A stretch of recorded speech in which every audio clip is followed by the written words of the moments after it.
Once, the deranged Emperor Commodus found his bathwater too cold and decided that merely killing his servant wasn't enough. Instead, his revenge was more brutal than they could ever show in Gladiator. Today, we might remember Commodus best as the unstable emperor played by Joaquin Phoenix in the film Gladiator. Because of that, Commodus is now infamous in popular culture. But while the movie took a lot of liberties with his life, Commodus's true story is actually even darker. Born on August 31st, 161 AD to Roman Emperor Marcus Aurelius and his wife Faustina, Commodus was the apple of his father's eye. The birth of a royal son was a big deal at the time. Commodus was the first, and for a very long time the only, Roman emperor born in the purple, meaning born during his dad's reign. Ancient Rome was a truly brutal place, especially for an emperor's son. When Commodus rose to power, he was actually the first biological son of an emperor to succeed his father in almost an entire century. Most other Roman heirs were killed, exiled, or somehow disposed of before they could reach the throne. That meant Commodus's survival wasn't just rare, it was practically unnatural by Roman standards. Imperial families were notorious for being snake pits of betrayal, so the fact that Commodus made it to adulthood with a throne waiting for him was either fate or a terrifying fluke. Turns out Commodus's family tree was pretty gnarly. His parents were actually first cousins. Gotta keep the bloodline pure. Though Commodus had an older brother and a younger brother who made it through infancy, they both met utterly tragic ends. His twin brother Titus Aurelius Fulvus Antoninus, mouthful, died in 165 when they were just 4 years old. And 4 years later, Commodus's baby brother Marcus Annius died after a medical operation went horribly wrong.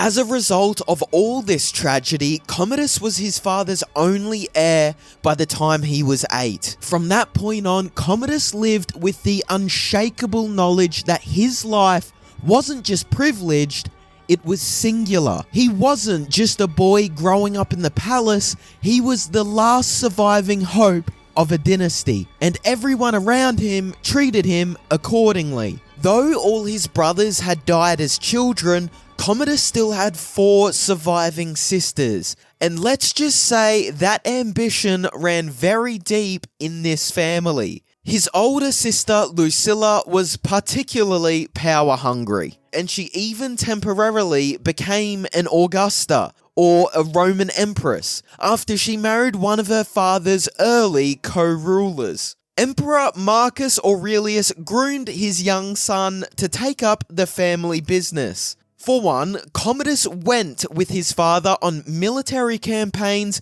and was even given the title Germanicus. Later on, he entered the College of Pontiffs to begin a career as a public servant, a necessary stepping stone for many future Roman emperors. Commodus was apparently very good looking. The historian Herodian noted that he was exceedingly handsome. For the first years of his life, Commodus showed little sign of the rage and cruelty that would mark his later rule, and it wasn't long before Marcus Aurelius thought his favourite boy was ready for the big leagues. As a result, when Commodus was just 15 years old, Aurelius promoted his son to co-ruler of the empire. At that time, this decision was controversial. Some praised Marcus Aurelius for preparing his son with hands-on experience. Others feared that Commodus, still a teenager, wasn't ready for the immense weight of imperial rule. In hindsight, those critics may have been more right than they knew. Commodus was renowned throughout Rome for his intimidating physical power. and he loved competing in chariot racing, horse racing, and wrestling, both with wild animals as well as with other men. His obsession with athleticism wasn't just a hobby, it became central to his identity. Commodus didn't want to be remembered as a philosopher or a ruler. He wanted to be remembered as a conqueror of men and beasts, someone who embodied physical dominance more than political intellect. Maybe his favourite pastime, though, was his passion for staging and even participating in bloody gladiator fights. The emperor wasn't just a meathead. Many sources make much of his deadly accuracy with a bow. As an archer, Commodus could shoot the heads off ostriches running at full speed, and even kill a panther just as it was about to pounce on a victim. Because of his obsessions with gladiators, many people whispered that Commodus wasn't really Marcus Aurelius's son. Instead, the rumour went his mother Faustina had slept with a gladiator and passed the love child off as a royal heir. These whispers only grew louder as Commodus aged and began to act less like a philosopher king and more like a gladiator. To many, the difference between father and son felt too extreme to be coincidence, and the scandalous rumour refused to die. In 180 AD, Marcus Aurelius tragically died while on campaign. At 18 years old, Commodus was now the only ruler of the mighty Roman Empire. Commodus found it extremely difficult living in his father's shadow. Aurelius was known as a great philosopher king, and he lived a sparse and monastic lifestyle. After his father died and Commodus had the throne all to himself, he quickly rejected his way of life and plunged right into decadence. The changes Commodus made after his father's rule, like drastically devaluing Rome's currency and taking up a very loose approach to administration, ravaged the once prosperous empire. The historian Dio Cassius complained that when Commodus took over from Aurelius, he transformed Rome from a kingdom of gold to one of iron and rust. It wasn't just the economy that suffered. Corruption flourished under Commodus's neglect, and once efficient Roman systems began to rot from within. Bureaucrats bought positions, justice became transactional, and Rome's once proud institutions started to crumble. By 192, Commodus was basking in his own megalomania. He set up the plebeian games, which were really just an excuse for the bloodthirsty emperor to hunt and kill hundreds of exotic animals every morning. In the afternoon, he'd fight as a gladiator in the arena, though he was hardly in danger of being killed. Somehow, the unhinged ruler won all the fights. It was less about competition and more about theatre. These weren't real battles, they were carefully managed performances where Commodus was always the star. But the violence was real and the message was clear. He wasn't just emperor, he was the spectacle. Because his opponents just submitted to the emperor, he usually let them live. But in order to sate his thirst for blood, Commodus did something even darker. According to some sources, Roman citizens who were missing their feet were often brought into the arena and tied together. Commodus would then beat them with a club while pretending he was slaying giants. Spoiler: he totally wasn't. Instead of actually running the empire, Commodus left the bulk of the work to a string of his favourites, starting with his chamberlain Salterus. Eventually, Commodus's attitude had utterly violent consequences, and the attacks came from those closest to him. His ruthless sister Lucilla quickly got sick of watching Brutia parade around as empress, the position she once held. All the while, her baby brother continued on his useless rule. Not one to sit around, she started plotting his downfall. In 182, Lucilla allegedly enlisted at least 2 of her illicit lovers to assassinate her brother. The 2 men grabbed the emperor as he entered a theatre, but they made a huge mistake. Apparently, the 2 dolts began the murder by screaming out, "Here is what the Senate sends you." The outburst gave them away and bodyguards intercepted them, and that was just the beginning of the nightmare. As punishment for their disloyalty, Commodus sentenced the 2 men to death. Even so, this was nothing compared to Lucilla's dark fate. When he discovered his older sister had orchestrated the attempt, Commodus exiled her and her daughter to the island of Capri, let them live in terror for a year, and then sent a man to execute them. Commodus's reign quickly devolved into absolute chaos.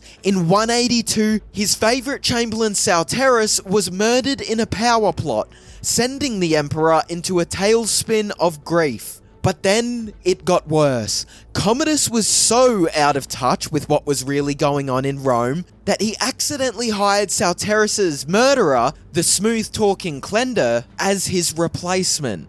Even while the Senate was trying to kill Commodus and his loved ones left, right and centre, the common people still adored him. While he was never a fan of bureaucratic red tape, the young emperor loved throwing large parties. Moreover, his gladiator fights became the place to go get your blood and guts fix during your free time. Despite having the people's love, Commodus was often incredibly cruel to his subjects, and occasionally very murderous. In one instance, the mentally unstable emperor ordered the executions of 2 innocent but successful men, Condianus and Maximus, just because their incredible wealth and talents made him nervous. With BFF murderer Clender running the country, Commodus's already rickety reign started to really crumble. Still only in his late 20s, an increasingly paranoid Commodus began executing men based only on whispers and started spending most of his days locked up in his estates to avoid potential assassinations. Commodus had a big crush on the hero Hercules. Since he was such a buff, strong man, Commodus demanded that people compare him to the demigod, and had statues of himself dressed as Hercules erected throughout Rome. As Hercules, Commodus could see himself as unbelievably powerful, courageous, and above all, godlike. Commodus was left-handed, just like Hercules himself. He was very proud of the connection, and it convinced him even more that he was Hercules reincarnated. Commodus was susceptible to some very scandalous bedroom influences, and his most powerful and infamous mistress was the beautiful, cunning Marcia. In another embarrassing example of Commodus's absolutely stellar judgment, some sources claim that before becoming his lover, Marcia was involved in a plot to kill him. Despite her mistress status and her secret past, Marcia held huge sway over the emperor. She had some Christian beliefs and even persuaded Commodus to adopt a few Christian policies and show mercy towards practitioners, not an emotion the emperor was used to feeling. Though they never married, Commodus treated her as his wife. Given his total inability to tell enemies from friends, some saw Commodus not as a villain, but as a narcissistic fool. First-hand source Cassius Dio described him as not naturally wicked, but, on the contrary, as guileless as any man that ever lived. Instead, it was more nefarious parties who led Commodus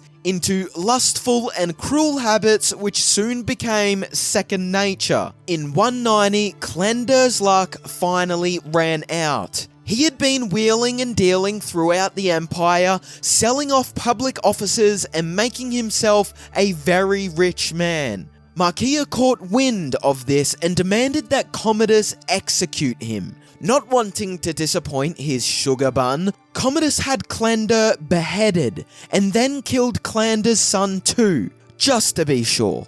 By this time, Commodus was thoroughly fed up with most of his advisors and yes-men. He executed a handful of them and started to take the reins of power as a dictator. Of course, he still kept Marcia and a few other men close to him. After a fire tore through the city in 191, Commodus really went off the deep end. He symbolically refounded Rome, all in his own image. All 12 months of the year corresponded to his own 12 names. Roman citizens were now called Commodianus, and even Rome itself was renamed Colonia Lucia Annia Commodiana. I prefer Rome. Commodus definitely knew how to make a threat. At one of his gladiator battles, he reportedly slew an ostrich and then carried its decapitated head over to where his rival senators were seated. Once there, he threw the head down at their feet and gestured as if to say, "You're next." Unfortunately, it didn't quite have the intended effect. Hardened to Commodus's bizarre violent behaviour, the senators thought it was so ridiculous that they had to hide their laughter by chewing on laurel leaves. Commodus's gladiator hobbies didn't come cheap. Every time he appeared in the arena, he charged his own people enormous sums for the privilege of seeing him, helping to bankrupt the Roman economy in the process. During this time, Commodus claimed some pretty lofty glories as his own. He demanded to be called Pacator Orbis, or Pacifier of the World, as well as Dominus Noster, aka Our Lord. Commodus had quite the temper. One historian records that while taking a bath, Commodus flew into a tantrum because his bathwater was a little chilly. Instead of asking politely for the water to be heated up, he threw the attendant into an oven. Soon after his ascension, Commodus took the beautiful and wealthy Brutia Crispina as his empress. He was only 16 years old on the day of the wedding, but Brutia was even younger, at just 13 years old. People describe the young, naive girl as a graceful person with a susceptible heart, and she had no idea what was in store for her. Commodus's innocent wife, Brutia, suffered an utterly tragic fate. The couple never had a child together, and some historians even think that Commodus was completely sterile. Enraged at the lineage crisis this created, Commodus falsely accused Brutia of adultery, and, just like his sister Lucilla, had her banished to Capri and then executed. By this point, even Commodus's closest advisors, as well as his beloved girlfriend Marcia, knew he had to go. They started plotting to kill him, and Marcia's close relationship with the emperor made her the perfect assassin. The cold-hearted mistress put poison in his food one night, but her treachery didn't work. After eating the poisoned food, Commodus just vomited it up. In the end, Commodus's tragic death still came at the hands of a friend. Not ready to give up, the conspirators sent his wrestling partner Narcissus to do the deed, and the man strangled the emperor while he was naked, vulnerable, and taking a bath. At last, the people of Rome had finally managed to assassinate the great tyrant. After his death, the Senate wasted no time in calling him a public enemy. They immediately renamed Commodiana back to Rome, tore down all his precious statues, and erased his name from tablets. Thanks to his legendarily bizarre antics and violent delights, Commodus remains one of Roman history's most infamous rulers. Thanks for watching History Expose. If you love uncovering the best stories in history, Hit like and subscribe to keep exploring with us. Don't forget to visit our main page, Factinate, for more incredible facts about everything.